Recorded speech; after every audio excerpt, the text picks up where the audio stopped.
المشاكل اللي بتقابل مريض ضعف السمع في المناسبات الاجتماعية. عمرك حسيت ان والدك او والدتك قاعدين في وسط الناس بس كأنهم مش موجودين؟ كل الناس بتضحك وتهزر وهم قاعدين ساكتين، بيبتسموا ابتسامة مجاملة علشان مش سامعين كويس. المواقف دي صعبة جدا على المريض، لان ضعف السمع بيحسسه ان غريب في وسط اهله واصحابه. ساعات ممكن يرد رد مش مناسب وده بيخليه يتحرج علشان هو فهم الكلام غلط، ومع تكرار المواقف ديت بيبدأ يتهرب تدريجيا من المناسبات. ومن هنا بتبدأ العزلة، وهنا دور العيلة مهم جدا.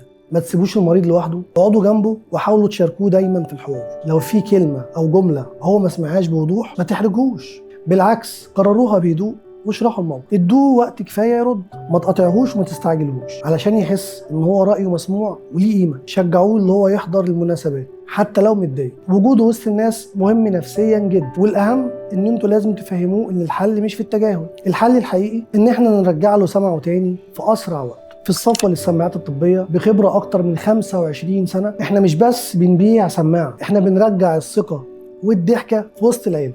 لو عندك حد بيعاني من المواقف ديت تواصل معانا وخليه يعيش كل لحظة بدون إحراج.